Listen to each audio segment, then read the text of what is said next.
دوسرے ضابطے کو دیکھو جی، مرسل اور منقطع ہے. دوسرا ضابطہ یہ ہے کہ ہمارے امام ابو حنیفہ اور امام مالک رحمۃ اللہ علیہ کے یہاں مرسل اور منقطع حجت ہے، اس لیے یہ کیا ہو جائے گی؟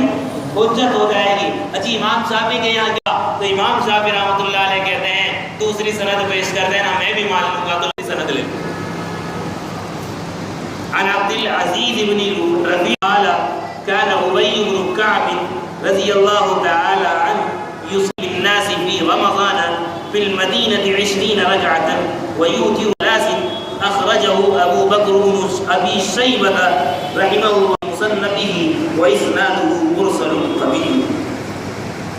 یہ دوسری کتاب اٹھا لو، مصنف ابن ابی شیبہ، مصنف ابی شیبہ، اس کتاب کے اندر یہ حدیث موجود ہے. میں نے بھی پڑھی اسی کتاب کے اندر، اور انہوں نے بھی حوالہ بھی دیا. آثار السنن والے علامہ نحوی رحمۃ اللہ علیہ نے جو نقل کیا، بڑے بڑے علماء نے نقل کیا ہے.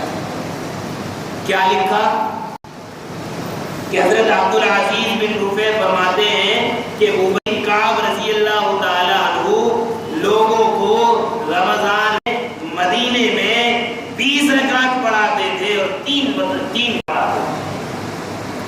مل گئی جی دوسری حدیث؟ مل گئی. حدیث صحیح ہونی چاہیے یا ضعیف؟ صحیح حدیث ملی یا نہیں ملی؟ صحیح حدیث جی. اور دکھائیں، نہیں کہہ دو جی منقطع ہے تو منقطع مل جائے تب بھی امام شافعی کیا کہتے ہیں مان لینا. اچھا چلو مسند دکھا دیتے ہیں. عن یحییٰ بن سعید رضی اللہ تعالی ان عمر، یہ 5ویں حدیث یاد رکھنا. عن یحییٰ بن سعید ان عمر بن الخطاب رضی اللہ تعالی امر رجلا يصلي بهم 20 ركعة رواه ابو بکر ابی شیبہ فی مصنفه واسناده مرسل قوی. یہ سند بھی مرسل ہے، یہ سند بھی مرسل ہے. اس سے پہلے والی جو حدیث ہم نے ذکر کی تھی پہلے کے اندر پہلے نمبر کی، وہ حدیث کیا ہے؟ مسند، یعنی اس میں کوئی راوی گرا ہوا نہیں ہے. دیکھو مرسل بھی مل گئی تو اب تو امام شافعی کے نزدیک بھی صحیح ہو گیا، امام مالک کے نزدیک، امام ابو حنیفہ کے نزدیک تو ٹھیک تھی. صحابہ کا عمل پہلے سے موجود تھا ہی، لو جی مسند کی شرط بھی پوری کر دی. اب اور کچھ چاہیے؟ اور کچھ چاہیے؟ ایک حدیث انہوں نے حضرت امام مالک رحمۃ اللہ علیہ سے ذکر کی ہے تقریر میں کہ موطا امام مالک میں ہے حضرت عمر فاروق رضی اللہ تعالی عنہ نے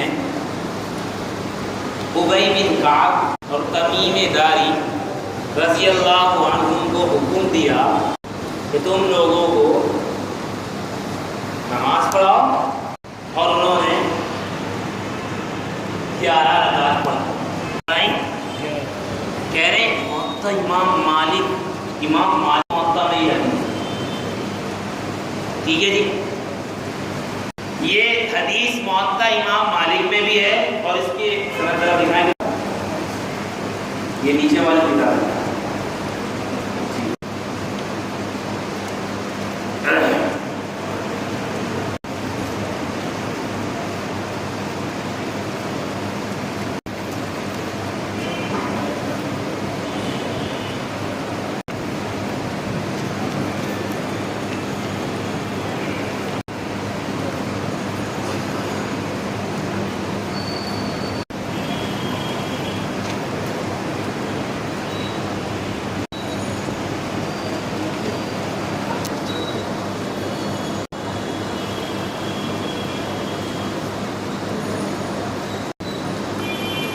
دیکھیں اس حدیث کے جو ہیں سعید بن یزید ان سے نقل کرنے والے محمد بن یوسف کون ہیں؟ ان سے نقل کرنے والے محمد بن یوسف ہیں، اور محمد بن یوسف سے نقل کرنے والے 5 لوگ. کتنے؟ 5.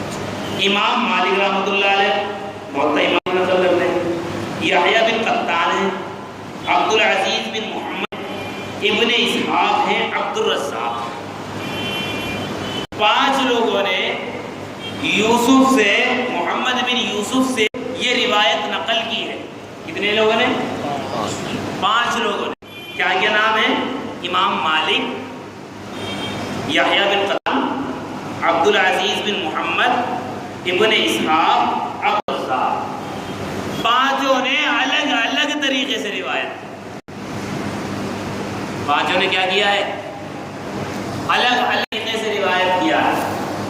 مثلا حضرت امام مالک نے اس طریقے سے روایت ہے کہ حضرت عمر نے ابی بن کعب اور تمیمی کو حکم دیا کہ وہ لوگوں کو 11 رکعت پڑھائیں. ذکر کی کہ ایک تو حضرت عمر نے حکم دیا اور دوسرا 11 رکعت. کون ذکر کر رہا ہے؟ امام مالک رحمۃ اللہ علیہ. یحییٰ بن قطان وہ اس طرح ذکر کرتے ہیں کہ حضرت عمر نے ابی اور تمیم داری رضی اللہ عنہما پر لوگوں کو جمع کیا، بس وہ دونوں 11 رکعتیں پڑھتے. اس میں اختلاف ہے. اس میں انہوں نے حضرت عمر رضی اللہ تعالیٰ عنہ کا حکم ذکر نہیں کیا، بلکہ اتنا ذکر کیا، انہوں نے تو یہ کہا تھا کہ لوگوں کو نماز پڑھا کیا. حکم امام مالک نے حکم دیا. یہ کیا کہہ رہے ہیں یحییٰ بن قطان؟ حکم نہیں ہے، بس جمع. باقی انہوں نے اپنے آپ انہوں نے 11 پڑھائیں یا حضرت عمر کے کہنے سے پڑھائیں، اس میں ذکر نہیں. الگ ہو گئی دونوں. تیسرا دیکھو، حضرت عبد العزیز بن محمد یہ کہتے ہیں کہ ہم عمر رضی اللہ تعالیٰ عنہ کے زمانے میں 11 رکعتیں پڑھتے تھے. اس میں اس کا بھی ذکر نہیں ہے کہ ہمیں جمع کیا. حضرت ابی بن کعب، حضرت اس میں 11 رکعت کا ذکر، ان کا ذکر نہیں ہے. ابن اسحاق کہتے ہیں کہ ہم حضرت کے زمانے میں ماہ رمضان 13 رکعتیں. اب کتنی ہو گئی؟ پہلے کتنی تھی؟ اب ہو گئی کتنی ہو گئی تھی؟ بیان بدل گیا ہے نا. 5ویں شاگرد لے لو حضرت عبد الرزاق، یہ ذکر کرتے ہیں کہ حضرت عمر رضی اللہ تعالیٰ نے 21 رکعت کا حکم دیا تھا. مصنف عبد الرزاق. پہلے کتنی تھی؟ 11. پھر ہو گئی. پھر تیسرے نے بیان کی تو ایک نے بیان کیا تو حکم دیا، اور دوسرے نے حکم کا ذکر. تو یہ روایت کیا ہو گئی؟ کتنے طریقے میں ہوئی؟ 5 روایت اندر اختلاف. تو اس روایت کو امام مالک اللہ علیہ کے متبعین میں سے علامہ ابن عبد البر رحمۃ اللہ علیہ محدث گزرے، وہ کہتے ہیں کہ اس میں تو وہم ہو گیا حضرت امام رحمۃ اللہ علیہ، اور جب وہم ہو جائے تو وہ روایت مقبول نہیں ہوتی. تو روایت مقبول نہیں ہوتی. بعض لوگوں نے کہا جی وہم نہیں ہوا، انہوں نے صحیح نقل کیا ہے. جی کیسے؟ حضرت امام مالک کی مطابعت یعنی ان کی تائید 5 باقی آدمی اور کر رہے ہیں، تو باقی 4 آدمی تائید کر رہے ہیں، بلکہ وہ اختلاف سے نقل کر رہے ہیں. کوئی حکم ذکر کر رہا ہے، کوئی 13 ذکر کر رہا ہے، کوئی 21 ذکر کر رہا ہے. اس کے برخلاف جو حدیث ذکر کی ہے امام بیہقی رحمۃ اللہ علیہ کی کتاب کے اندر، پہلی حدیث تھی جس کے راوی تھے یزید بن خصیفہ. صاحب بن یزید سے تو محمد بن روایت کر رہے تھے. ایک روایت کرنے والے یہ ہیں یزید بن خصیفہ، ان دو راوی ہیں. ان سے روایت کرنے والے 2 لوگ ہیں، محمد بن جعفر اور ایک دوسرے ہیں ابن ابی ذئب. دونوں بعینہ ایک سے الفاظ میں روایت کر رہے ہیں. بتاؤ کس کی مان ہے؟ اس کی مان ہے جسے وہم ہو گیا ہے. اس وہم کی کسی نے کہا محمد بن یوسف کو وہم ہو گیا. کیسے؟ کہ بعض ساتھ اپنے بادشاہوں سے تو 11 بتا دی، بعض شاگردوں سے 13 بتا دی، بعض شاگردوں سے 1 بتا دی. بعض سے کہا کہ حضرت عمر کا حکم تھا اور بعض سے حضرت عمر کا حکم نہیں کیا. سمجھ رہے ہیں آپ کس کی بات مانے؟ ایک آدمی وہ جس کے الفاظ بالکل ایک سے ہیں، اور ایک آدمی وہ جس کا بیان بدل رہا ہے، کبھی یہ کبھی وہ. اصطلاح میں اسی حدیث کو اس طرف کہتے ہیں، یہ کہتے ہیں نا اس طرف کہتے ہیں. اب بتاؤ کون سی حدیث بہتر ہے؟ محدثین کے اصول کے مطابق، محدثین کے اصول کے مطابق تو وہ بہتر ہے جس میں اضطراب نہ ہو. لیکن میرا سوال میرے اپنے بولے بولے غیر مقلدین بھائیوں سے یہ ہے، اے میرے بھائیوں آپ یہ بتاؤ تمہاری دلیل تو قرآن اور حدیث ہے، تمہارے نزدیک مسترب حدیث اور غیر حدیث کے اندر اللہ نے اور اللہ کے نبی صلی اللہ علیہ وسلم نے کیا فیصلہ کیا؟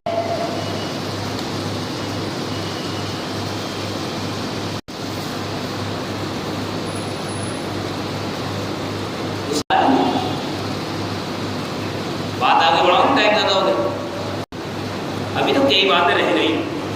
حدیثوں سے ثابت ہوا، رہ گئی حضرت عائشہ والی، حضرت عائشہ صدیقہ رضی اللہ عنہا والی حدیث. اس کا بھی جواب دیتے چلیں کہ بخاری شریف کی حدیث ہے. حضرت عائشہ رضی اللہ عنہا نے فرمایا کہ اللہ کے نبی صلی اللہ علیہ وسلم نہ رمضان میں اور نہ غیر رمضان میں 11 سے زیادہ نہیں.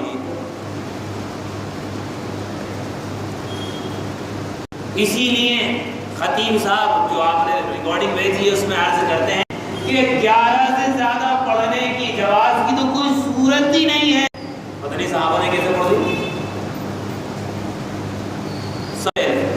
کیا حضرت عائشہ رضی اللہ تعالی عنہا کا یہ بیان کہ آپ کبھی 11 سے زیادہ نہیں پڑھی صحیح ہے؟ کسی کو 11 سے زیادہ آپ نے نہیں پڑھی؟ کسی کو دعویٰ ہو تو ہاتھ اٹھائے. امام بخاری رحمۃ اللہ علیہ اس کا جواب دینے آ جائیں گے، امام مسلم اس کا جواب دینے کے لیے آ جائیں گے. میرے بخاری شریف کے اندر، مسلم شریف کے اندر، یہ صحیح سندوں کے اندر ہی بلکہ حضرت عائشہ رضی اللہ عنہا سے اللہ کے نبی صلی اللہ علیہ وسلم کا 13 رکعت پڑھنا بھی ثابت ہے. حدیثوں میں 15 بھی ثابت ہے، 16 بھی ثابت ہے. 11 ٹھیک ہو گیا، 11 کا بیان درست ہو گیا. اور یہ میں اپنی نہیں کہہ رہا ہوں، اگر کسی کو بات میں تذبذب ہو کہ جی اللہ کے نبی صلی اللہ علیہ وسلم سے 12 تو آپ اسلام سے 11 سے زیادہ ثابت ہے یا نہیں، چھوڑو میری کتابوں کو چھوڑو. یہاں آپ کے یہاں اہل حدیث حضرات کا مدرسہ ہے، محدثین ہوں گے، وہاں جا کر پوچھ لینا. ٹھیک ہے بھائی. اس سے یہ پتہ چلا کہ حضرت عائشہ رضی اللہ عنہا کا یہ بیان کہ آپ نے کبھی بھی سند کیا ہی نہیں، یہ بات درست ہے. وہ ہو کیسے سکتی ہے؟ عائشہ رضی اللہ تعالی عنہا کے گھر میں حضرت عائشہ رضی اللہ عنہا کی باری میں تو کیا علیہ السلام، باقی جو ازواج طاہرات تھی ان کی باری میں کہاں رہتے تھے؟ حضرت عائشہ رضی اللہ عنہا کے حجرے میں یا اپنے باقی ازواج مطہرات کے حجرے میں؟ آپ پر تہجد فرض تھی کہ نفل تھی؟ فرض تھی. تو آپ جب حضرت عائشہ رضی اللہ عنہا کے حجرے میں تھے تبھی فرض ادا کیے تھے یا دیگر ازواج مطہرات کے حجرے میں بھی یہ فرض ادا کیا؟ بتاؤ. ہے کیا؟ حضرت عائشہ نے وہاں کیسے دیکھا ہو؟ بات سمجھ میں آ رہی ہے؟ میں بات سمجھا رہا ہوں. ابھی دیکھو بہت ساری بحثیں ہوئی سند کے اعتبار سے، بہت کم سمجھ. محدثین کا طریقہ ہے، ظاہر سی بات ہے اعلیٰ کلاس کے اندر یہ بات پڑھائی جاتی ہے، کہاں ہم ادنا درجے کے ابتدائی لوگ کیسے سمجھیں گے؟ ہے نا؟ تو حضرت عائشہ رضی اللہ تعالی عنہ باقی کتنے ازواج تھی؟ باقی کتنی تھی؟ بیک وقت کتنی تھی؟ 9 تو تھی، تو باقی 8 دن اوروں کی باری آتی ہوگی یا نہیں؟ حضرت عائشہ رضی اللہ تعالی عنہ کو اللہ کے نبی علیہ السلام کی دوسری بیوی نے اپنی باری دے دی تھی، چلو 2 دن آ دیتے حضرت عائشہ رضی اللہ باری، ہے نا؟ باقی 7 دن اس کا عمل تو حضرت عائشہ رضی اللہ عنہ نے نہیں دیکھا. اس کا کیا ہوگا؟ اس کی شاہدی ہوگی. موٹی سی بات ہے نہیں. اصل بات ہے کہ اللہ کے نبی صلی اللہ علیہ وسلم کے اس عمل کو جو حضرت عائشہ رضی اللہ عنہا بیان کر رہی ہیں، وہ تعداد بیان کرنا ان کے مقصود نہیں ہے. بلکہ وہ تو اللہ کے نبی صلی اللہ علیہ وسلم کی نماز کی کیفیت کو بیان کرنا چاہ رہی ہیں۔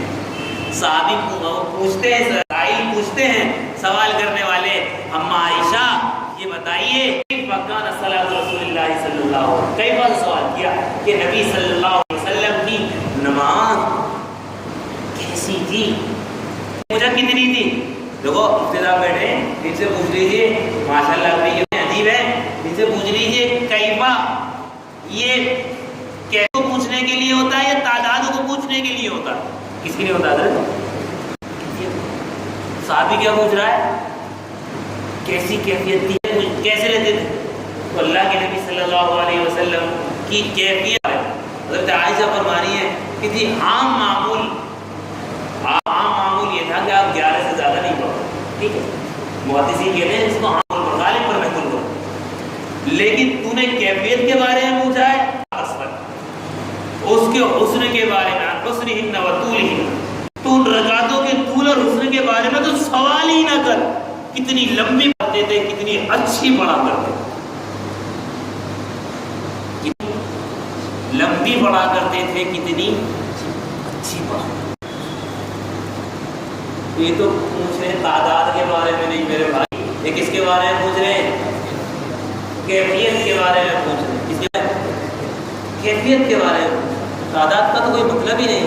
جیسے عائشہ رضی اللہ تعالیٰ عنہ نے تعداد کا ذکر تو یوں ہی کر دیا،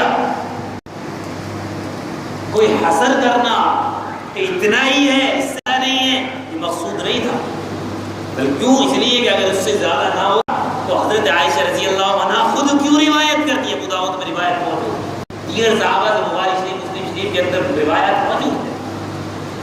پتہ چلا تعداد کا مطلب ہی نہیں ہے، جب تعداد کا مطلب ہی اس سے نہیں ہے تو اس سے یہ استدلال کرنا کہ اس سے ثابت ہوا کہ اللہ کے نبی صلی اللہ علیہ وسلم صرف اور صرف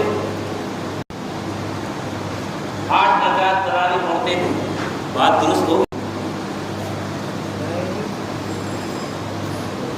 کیا کچھ سمجھ میں آ رہا ہے؟ اطمینان ہو رہا ہے؟ اور بیان کریں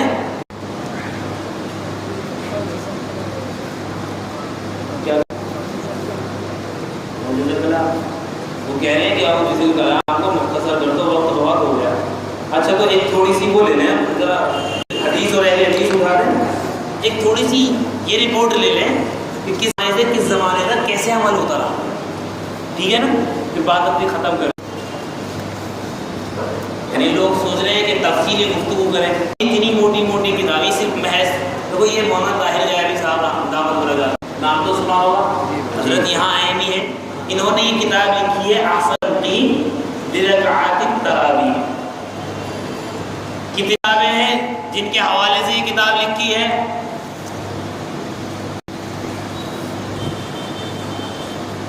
میرے 117 کتنی کتابوں کے حوالے سے؟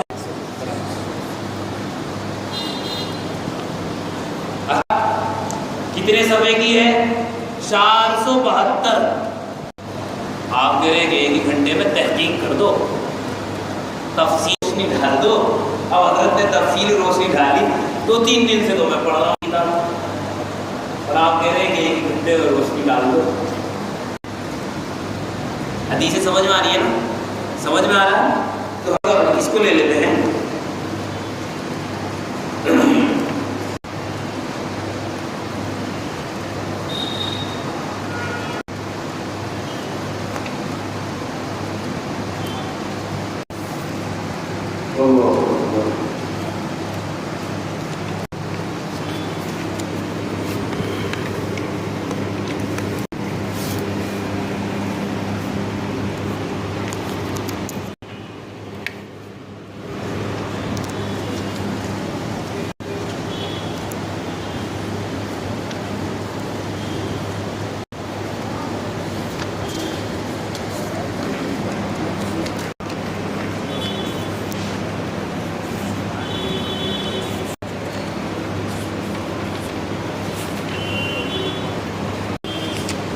ایک اور ہے حضرت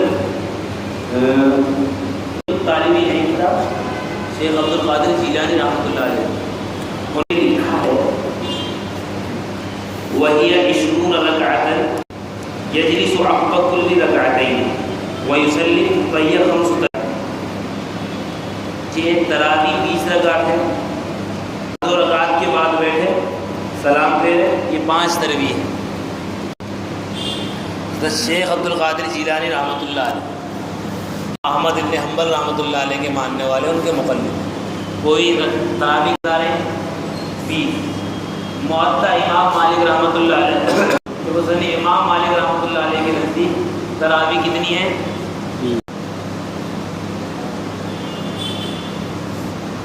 ان رب مختار کے مطابق 11 نہیں بلکہ وہ تو کہتے ہیں اور 36 ہیں۔ تم تو ہم سے 12 چھڑوانا چاہ رہے تھے، انہوں نے کہا اور 16 اور لگا لو، 36 ہیں۔ لیکن ان کا بھی مذہب مختار ہے کہ بعد میں ان کے یہاں رائج ہوا کہ 20 ہی رکعت پڑھی جائے۔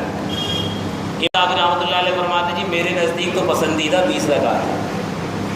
امام شافعی، امام ابو حنیفہ رحمۃ اللہ علیہ کا مسلک تو آپ کو معلوم ہے۔ اب امام شافعی رحمۃ اللہ علیہ، امام احمد ابن حنبل رحمۃ اللہ علیہ، امام مالک رحمۃ اللہ علیہ، امام ابو حنیفہ رحمۃ اللہ علیہ، یہ سب کے سب یوں کہیں 20 رکعت 20 رکعت، کوئی 20 سے کم ہی نہیں رہا بلکہ زیادہ کہہ رہا، 20 سے کم تو کوئی کہہ ہی نہیں رہا بلکہ زیادہ کہہ رہا ہے۔ تو آپ یہ بتائیے اتنے بڑے ائمہ جب کسی کو نقل کر رہے ہیں، اس پر عمل کر رہے ہیں، تو تواتر نہیں ہوا؟ اجماع نہیں ہوا؟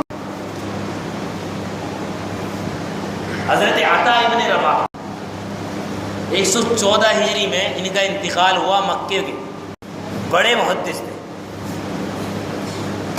وہ کہتے ہیں کہ میں تو لوگوں کو مکے میں 20 رکعت پڑھتے ہوئے پایا۔ حضرت امام مالک رحمۃ اللہ علیہ 179 ہجری میں اس کا انتقال، کہتے ہیں واقعہ حرہ سے پہلے، یعنی تقریباً میں 100 سال سے زیادہ سے مدینے میں اسی پر میرے کو مستقل پا رہا، 36 والے معاملے ہو گئی 11 سے زیادہ۔ اور لے لیجئے ابن ابی ملیکہ، ان کی 117 ہجری میں ہوئی، ان سے بھی 20 کی روایت منقول ہے۔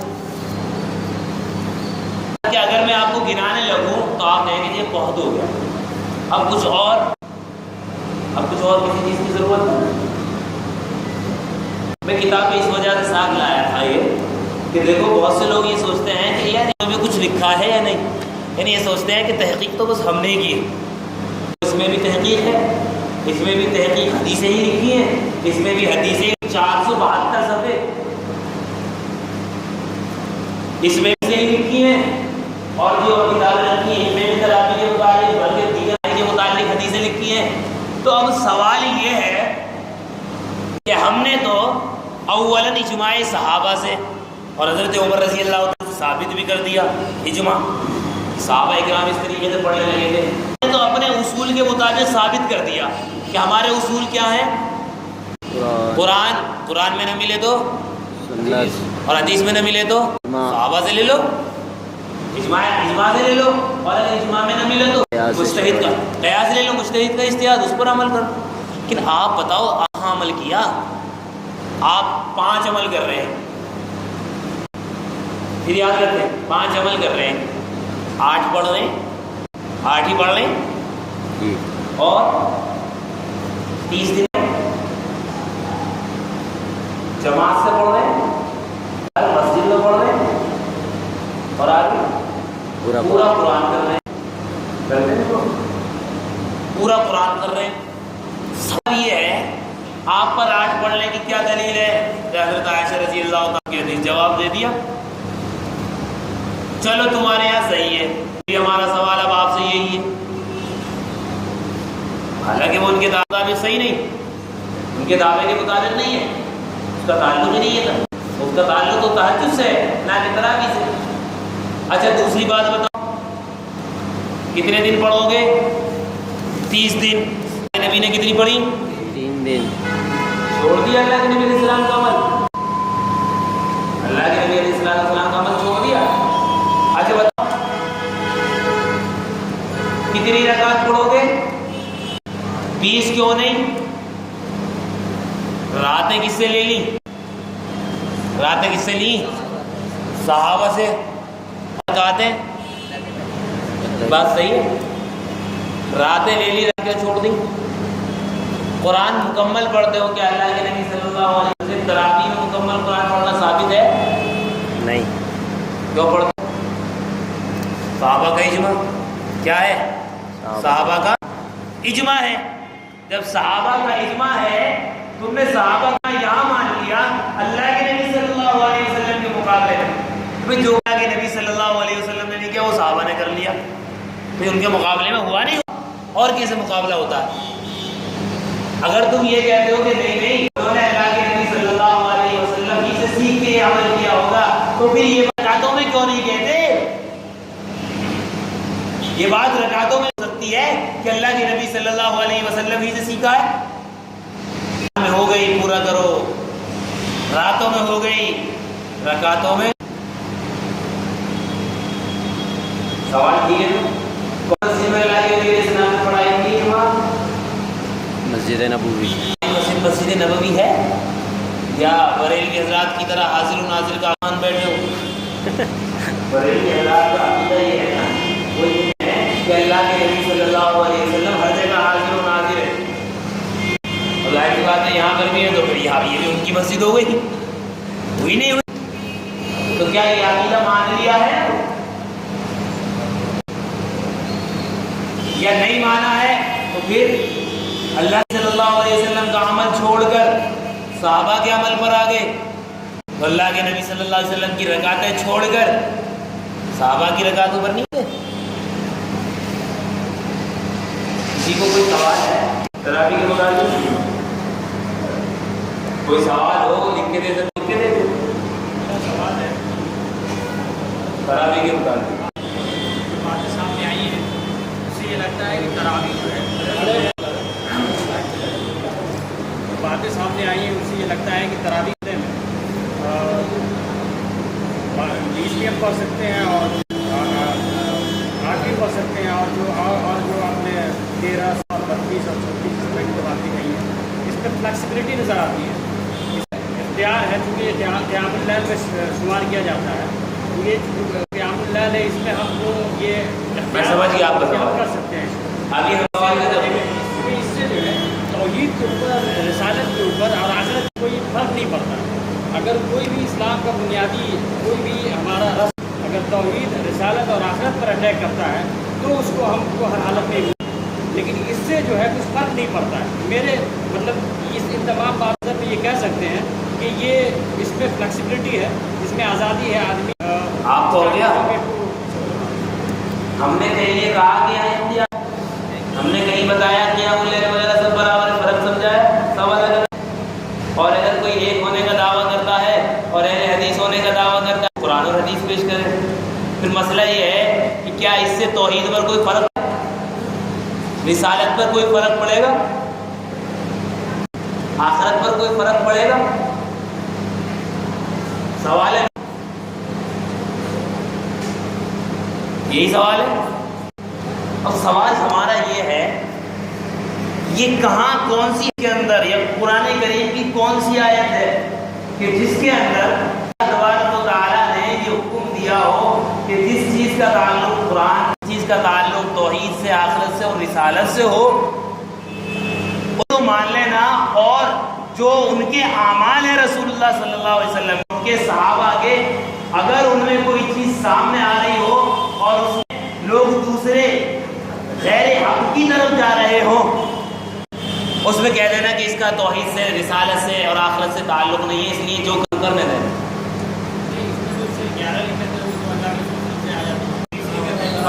بتایا نا 11 رکعتیں اللہ کے رسول صلی اللہ علیہ وسلم تہجد کے متعلق ثابت ہے، تراویح کے متعلق. تراویح کے متعلق صرف اور صرف 20 کا عمل ہے. جو یہ دعویٰ ہے کہ تہجد اور تراویح ایک ہے تو وہ دلیل لائے. ہماری دلیل قرآن اجماع قیاس مستحیل ہے، ان کی دلیل قرآن اور حدیث ہے، تو اور حدیث سے بولے. میری اپنی رائے یہ ہے یا میرا اپنا سمجھنا یہ ہے، یہ نہیں چلے گا. چلے گا صرف قرآن لاؤ، یا یہ کہ صرف توحید کا، آخرت کا اور رسالت کا یہی مسئلہ ماننا ہے؟ اسلام میں کوئی اور مسئلہ ہے ہی نہیں جس کو ماننے کی تعلیم دی گئی؟ اللہ کے نبی صلی اللہ علیہ وسلم نے اور صحابہ راشدین نے یہ جو چیزیں ہمیں دی ہیں صحابہ کرام نے، ان سب کو ماننے حکم ہے یا نہیں ہے؟ پھر ہمارا یہ کہہ کے اپنا دامن بچا لینا کہ جس تعلق توحید سے نہیں، یا اس کا تعلق آخرت سے نہیں، اس کا تعلق رسالت سے، دامن بچ جائے گا کہ اس کا تعلق رسالت سے نہیں ہے۔ اللہ صلی اللہ علیہ وسلم کا حکم ہے علیکم بسنتی و سنت الخلفاء الراشدین المہدیین، خلفاء راشدین کی سنت کو اپنانا، اس کو مضبوطی سے پکڑنا، دانتوں سے ٹاڑوں سے دبا لینا، یہ حکم نہیں ہے۔ رسالت کا کیا مطلب ہے؟ اللہ کے رسول نبی صلی اللہ علیہ وسلم رسول مان لینا، ان کے بتائے ہوئے احکام کو نہ ماننا، خلفاء کے احکام کو نہ ماننا، یہ رسالت کا مطلب کہ اللہ کے نبی صلی اللہ علیہ وسلم کو محض رسول مان لو اور انہوں نے جو احکام بتائے ہیں انہیں چھوڑ دو، رسالت پر ایمان پورا ہو گیا؟ پھر کیا ہوا؟ رسالت پر ایمان مکمل ہوا ہی نہیں کہ اللہ کے نبی صلی اللہ علیہ وسلم نے جو کچھ بتایا دیا اور جو کچھ کا حکم دیا اور جن لوگوں کی اتباع کا حکم دیا، اگر ہم ان لوگوں کی اتباع نہیں کریں گے تو ظاہر ہے رسالت کا حق ادا نہیں ہوگا۔ اور ہم کیسے کہہ رہے ہیں کہ اس کا تعلق رسالت سے نہیں؟ قرآن میں جو ہے اللہ تبارک و تعالیٰ کہہ رہا ہے کہ تم رسول کی مانو، اور رسول صلی اللہ علیہ وسلم کہہ رہے تم خلفاء راشدین کی مانو، اور جب ظاہر سی بات ہے ہم نے خلفاء راشدین مانی تو رسول کی نہیں مانی، تو رسالت کہاں سے مان لی؟ اور جب ہم نے رسالت رسول اللہ صلی اللہ علیہ وسلم مانی تو اللہ کی کہاں سے مان لی؟ تو بہت عجیب کا سوال ہو گیا نا، اس کا تعلق رسالت سے نہیں، اس کا تعلق توحید سے نہیں، اس کا تعلق اس سے نہیں۔ جیسے کوئی اگر عقیدہ پڑھتا ہے، مان لیجیے میرا میں کوئی اہل حدیث، میرا فرینڈ ہمارے کوئی اہل حدیث کو پڑھنے لگی، نہ میرے اوپر اہل حدیث کی مہر لگی ہوئی ہے، نہ میں اہل حدیث ہوں، ویسے ہمارا اہل حدیث کا ہے، میرا بیک گراؤنڈ جو ہے وہ حنفی کا ہی ہے، لیکن یہ میں پوچھ رہا ہوں کہ اگر کوئی 8 لکھت کا ہی پڑھتا ہے، کوئی 20 لکھت پڑھتا ہے، میرے خیال سے اس میں ایک یہ آپ کا خیال ہے یا حدیث ہے؟ دیکھو اپنا خیال تو پیش کرنے کی ضرورت نہیں خیال ہے، پیش نہیں کر رہے ہیں، بھی حدیث پیش کرتے ہیں، وہ حضرت عائشہ رضی اللہ تعالیٰ عنہ جو 11 لکھت والی ہے وہ ایکسپلانیشن نہیں ہے، ایکسٹینشن، لیکن یہاں جو ہے وہ فاروق رضی اللہ تعالیٰ عنہ معاملہ ہے، اس میں آپ نے 20 لکھت تراویح پڑھتے ہیں، تو اور دوسرے صحابہ ہیں جیسے حضرت ابو بکر صدیق رضی اللہ تعالیٰ عنہ نے کتنی تراویح پڑھی؟ حضرت رضی اللہ عنہ، اب ابو بکر کے زمانے میں کتنی تراویح پڑھی؟ حضرت ابو بکر رضی اللہ عنہ کے بارے میں منقول نہیں، علی کے زمانے میں، حضرت رضی اللہ تعالیٰ عنہ کے زمانے میں 20، حضرت عثمان غنی رضی اللہ تعالیٰ عنہ، حضرت عثمان غنی رضی اللہ عنہ کے زمانے میں 20۔ وہ حضرت عائشہ، آثار موجود ہیں، کتاب لکھ سکتے ہیں آپ۔ حضرت عائشہ والی جو حدیث ہے وہ حضرت رمضان عائشہ ہے، رضی اللہ رمضان ہے، عنہ اس کی میں بار بار آپ کہہ رہے ہیں اس کے بارے میں بتا دیا، اس کا تعلق تہجد سے ہے، تراویح سے نہیں، یہ بتا دیا تہجد اور تراویح میں فرق ہے، دونوں ایک نماز نہیں ہے، ہم نے اپنے دلائل کے اعتبار سے بتا دیا، اور جو اس کو ایک نماز بتاتے ہیں تو ظاہر سی بات ہے انہیں دلیل دینی ہوگی قرآن کی کوئی آیت یا کوئی حدیث۔ رمضان اور غیر رمضان کے الفاظ ہیں اس حدیث میں۔ زمانہ جو معاملہ تھا رمضان کے مہینے، اگر وہ کوئی فالو کرتا ہے تو وہ بھی سکسیسفل کیا تھا؟ آپ نے تراویح نہیں پڑھی جیسا کہ آپ نے کہا، ابھی آپ نے کہا نا، ہم نے یہ کہا کہ تراویح نہیں پڑھی، یا ان سے یہ کہا کہ ان کے بارے میں کچھ نہیں، کیا کہا؟ سمجھنے کی بات، یہ نہیں کہا کہ انہوں نے تراویح نہیں پڑھی، یہ کہا ہے کہ ان کے بارے میں منقول نہیں، دونوں ایک چیز کا منقول نہ ہونا۔ تو اسی کو ایک بات بتاؤ، غیر مقلدین حضرات، اہل حدیث حضرات ایک سوال کرتے ہیں، ایک سوال یہ ہے کہ تہجد اور تراویح الگ الگ نماز ہے، تو ایک سوال کا جواب دیجیے کہ کیا اللہ کے نبی صلی اللہ علیہ وسلم نے تراویح پڑھانے کے بعد، جسے آپ تراویح کہہ رہے ہو، تہجد بھی پڑھی؟ سوال ہے نا، کیا آپ کا تراویح پڑھنے کے بعد تہجد پڑھنا منقول ہے؟ سوال۔ اب ہمارا سوال سنو، سوال پہ سوال کرنا اس لیے نہیں ہے کہ ہم کسی چیز سے منقبض ہوتے ہیں، انقباض پیدا کریں، کوئی کسی پہ کوئی چیز تھوپی تو جائے گی نہیں، جو چیز اللہ توفیق دیتا ہے آدمی وہی مانتا ہے۔ اب ہمارا یہ ہے کہ اللہ کے نبی صلی اللہ علیہ وسلم نے جس تراویحیں پڑھائی تھیں اس دن ظہر اور عصر بھی پڑھی تھی۔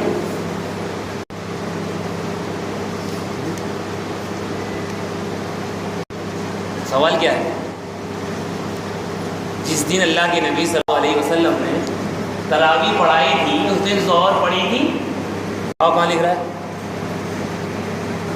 عصر پڑھی تھی، کہاں لکھ رہا ہے؟ فجر پڑھی تھی، دکھاؤ کہاں لکھ رہا ہے؟ اب اگر کوئی یہیں پر یہ سوال کرے کہ جیسے ان کے بارے میں منفی ہے تو آدمی تراویح چھوڑ دے حضرت ابوبکر کے بارے میں، بھئی لکھا ہوا ہی تو نہیں، لکھا ہوا نہ ہونے سے یہ سمجھ میں آتا ہے کہ آپ نے پڑھی ہی نہیں ہوگی۔ ظاہر سی بات ہے ہم یہ تاریخ دے رہے ہیں آپ کو، اس تاریخ میں اللہ کے نبی صلی اللہ علیہ وسلم نے ظہر پڑھی، عصر پڑھی، مغرب پڑھی، عشاء پڑھی یا فلاں فلاں تاریخ کے اندر، ظاہر سی بات ہے آپ کہہ رہے تھے کہ لکھا ہوا تو نہیں ہے، کیا فلاں تاریخ کے اندر ہم بھی چھوڑ سکتے ہیں؟ ہاں یہی بات کہ تہجد نبی صلی اللہ علیہ وسلم پر فرض تھی تو بھلا اس دن کیسے چھوڑ دیتے جس دن تراویح؟ اللہ اکبر، سبحان اللہ، سوچنے سبحان سبھی سوچیں۔ اللہ، سبحان یہ اللہ۔ چیز دیکھو ایک چیز ہوتی ہے، ہم یہ سامنے والا سوچے ہم نہ سوچے، ہم نے جو سمجھ لیا وہ ٹھیک ہے، یہاں سے غلط فہمی شروع ہوتی ہے، ہم نے جو سمجھ لیا وہ ٹھیک ہے، ہم چنی دیگر نے میرا جیسا کوئی نہیں، یہ بات غلط ختم۔ اس سے بھی ہو سکتا، امام ابو حنیفہ کی طرف تو خطا کی نسبت کر سکتے جو کہتے جی صحابہ سے غلطی ہو گئی ہو، تجھ سے نہیں ہو سکتی بھائی، اس سے تو خیر القرون کا زمانہ ہے، صحابہ غلطی کی نسبت کرتے ہوئے ڈر نہیں لگتا، اپنی طرف غلطی کی نسبت کرتے ہوئے ڈر۔ تو بھائی کسی چیز کے لکھنا ہونے سے یہ نہیں ہوتا کہ وہ پڑھی، اس نے پڑھا ہی نہیں، تو کیا صحابہ سے آپ کو یہ امید ہے کہ وہ اللہ کے نبی صلی اللہ علیہ وسلم کے طریقے کو چھوڑتے ہوں گے؟ امید ہے حضرت ابوبکر رضی اللہ تعالیٰ عنہ یہ کام کرتے ہوں گے؟ نعوذ باللہ، نعوذ باللہ من ذلک۔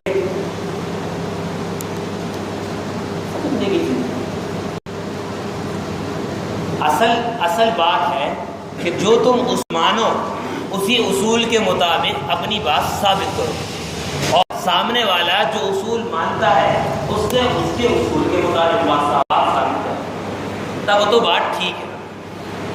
اب مثلا ایک مثال سمجھاؤ، ہم قرآن کریم کو مانتے ہیں کہ نہیں مانتے؟ عیسائی کس کو مانتے ہیں؟ ہم قرآن کو بھی مانتے ہیں، انجیل کو بھی مانتے ہیں، زبور توریت کو بھی مانتے ہیں کہ سب اللہ کی آسمانی کتابیں ہیں۔ عقیدہ چاروں کتابوں کو مانتے ہیں، عیسائی کتابوں کو مانتے ہیں، 3 کو مانتے ہیں، قرآن کو نہیں مانتے، اور یہودی وہ تو بس توریت کو مانتے ہیں۔ وہ اب ایک بات ہو، مسلمانوں کا اور یہودیوں کا یا عیسائیوں کا مناظرہ ہو، بات چیت ہو، اب یہودی آ کر یہ کہے کہ بھائی سنو، تمہارا اور ہمارا اتفاق ہے توریت پر، ہمارا تمہارا اختلاف ہے قرآن پر، ٹھیک ہے، چاہے اختلافی چیز کو چھوڑو، تم اپنا مسلک تم بھی توریت سے ثابت اور ہم بھی توریت سے ثابت کریں گے۔ کیا چھوڑ دے گا مسلمان قرآن ہے؟ کیوں؟ تیرا اصول اگرچہ ایک لیکن میرا اصول تو یہ بھی ہے، میں اپنے اصول کیوں چھوڑوں گا؟ ایسے ہی اگر عیسائی کہنے لگے کہ تم اور ہم متفق ہیں انجیل توریت پر، اس لیے انجیل اور توریت سے تو ہم استدلال کریں گے، قرآن سے نہیں کریں گے، اختلاف ہے، چھوڑ دو گے؟ نہیں چھوڑ سکتے بھائی، کیوں؟ اصول ہونا اس کا ثابت ہو گیا۔ ایسے اگر اہل قرآن وہ حضرات ہیں جو یوں کہتے ہیں کہ حدیث حجت نہیں، حدیث کا انکار کرتے ہیں، وہ اپنا نام رکھتے ہیں اہل قرآن، حالانکہ حقیقت میں ان کا نام ہے حدیث کا انکار کرنے والے، تو وہ کیا کہتے ہیں کہ بھائی اس پر تیرا بھی اتفاق میرا بھی اتفاق، حدیث میں تیرا اختلاف ہے، اس لیے حدیث کو چھوڑ، اپنا جو بھی مسئلہ ثابت کرنا قرآن سے کر۔ تو کیا کوئی اہل حدیث چھوڑ دے گا؟ ہے کیوں نہیں چھوڑی؟ ایسے ہی کوئی اگر اربع کے ماننے والے اور اجماع اور قیاس کے معنی سے یوں کہے کہ اجماع اور قیاس میں تو اختلاف ہے، اس لیے ایسا کرو قیاس کو تو چھوڑو، بس دلیل جو دی جائے گی قرآن اور حدیث سے دی جائے گی۔ اس کا کہنا درست ہے؟ کیا اس کے کہنے سے اجماع اور قیاس دیا جائے گا؟ نہیں بھائی، تو اجماع اور قیاس کو مانتا نہیں ہے، میں مانتا ہوں، تو جب میں پیش کروں گا ان 4 چیزوں سے پیش کروں گا، اور جب تو دلیل پیش کرے تو 2 ہی سے کرنا، خیانت نہ کرنا کہ اجماع کو بھی لے آیا اور پھر قیاس کو بھی لے آیا۔ جب ماننا ہی نہیں تو لاتا نہیں، اور مانتے ہو تو پھر تم اہل حدیث اور ہم اہل الرائے، یہ نا انصافی کیوں؟ مانتے ہو ہم بھی مانتے ہو، پھر تو اہل حدیث سبھی ہوئے نا، خاص اپنے لیے مخصوص اہل حدیث کا نام رکھنا سمجھ میں نہیں آتا، تو انصاف دے رہا ہوں، سمجھ میں آ رہا ہے؟ اللہ تعالیٰ عمل کی توفیق عطا فرمائے، وآخر دعوانا الحمدللہ رب العالمین۔ جی ہمارے سمجھ آپ بولیے گا؟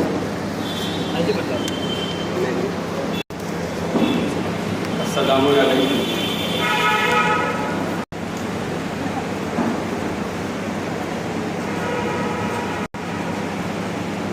پورے 2.25 گھنٹے سے ہم یہاں پا رہے ہیں مولانا سے۔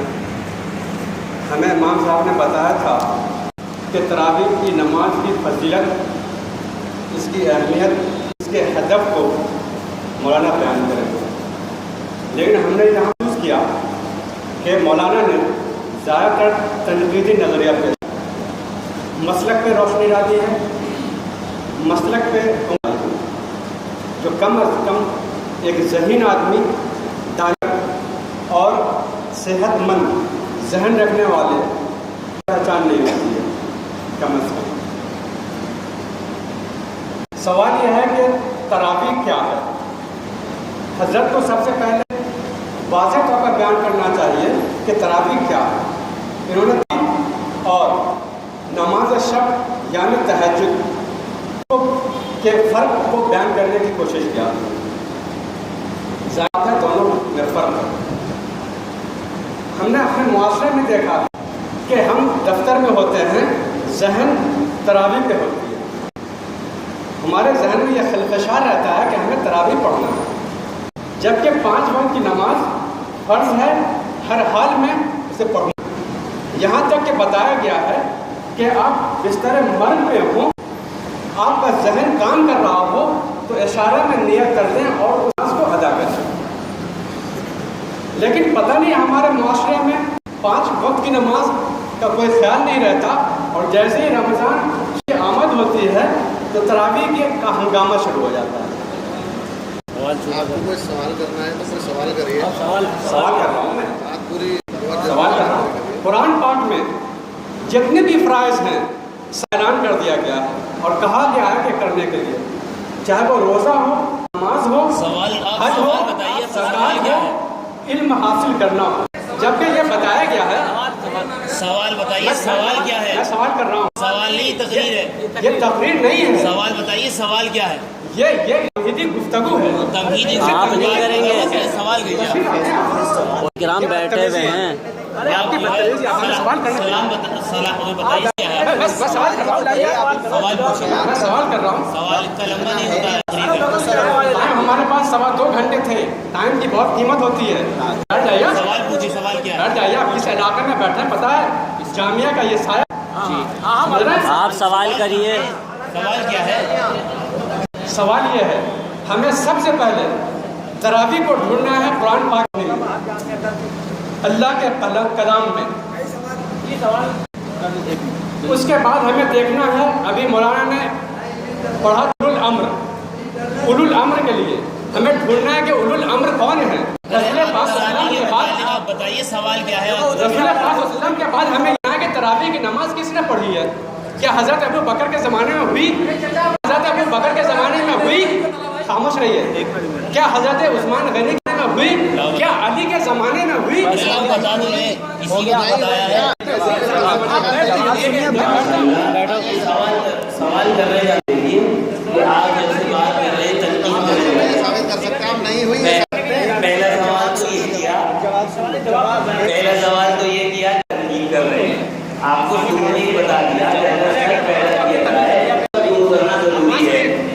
جمعے کے روز اتنے بڑے مجمع میں تقریر ہوتی ہے اور اس سے 20 رکعت والے مسائل پر خوب کیچڑ اٹھا لی جاتی ہے.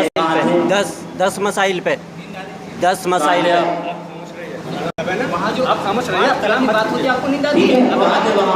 اور سنیے یہ کہہ رہے ہیں کہ آپ نے تراویح کی فضیلت بیان کی, یعنی تراویح کی فضیلت پر کوئی حدیث سنائی ہے آپ کو؟ پتہ نہیں کہاں تھے. ایک منٹ سنیے, تراویح کی فضیلت پر حدیث سنائی میں نے آپ کو؟ میں نے تو کوئی حدیث نہیں پڑھی. اور سوال یہ بتائیے کہ آپ 5 نمازوں کے وقت پر 5 نمازیں جو فرض ہیں اس پر کوئی تقریر نہیں, اس کی تو کوئی تاکید نہیں. اب ان سے یہ پوچھیں یہ ساری جماعت جو تبلیغ والے ہیں وہ کس چیز کی تاکید کرتے پھرتے ہیں؟ اللہ اکبر, سبحان اللہ سبحان اللہ.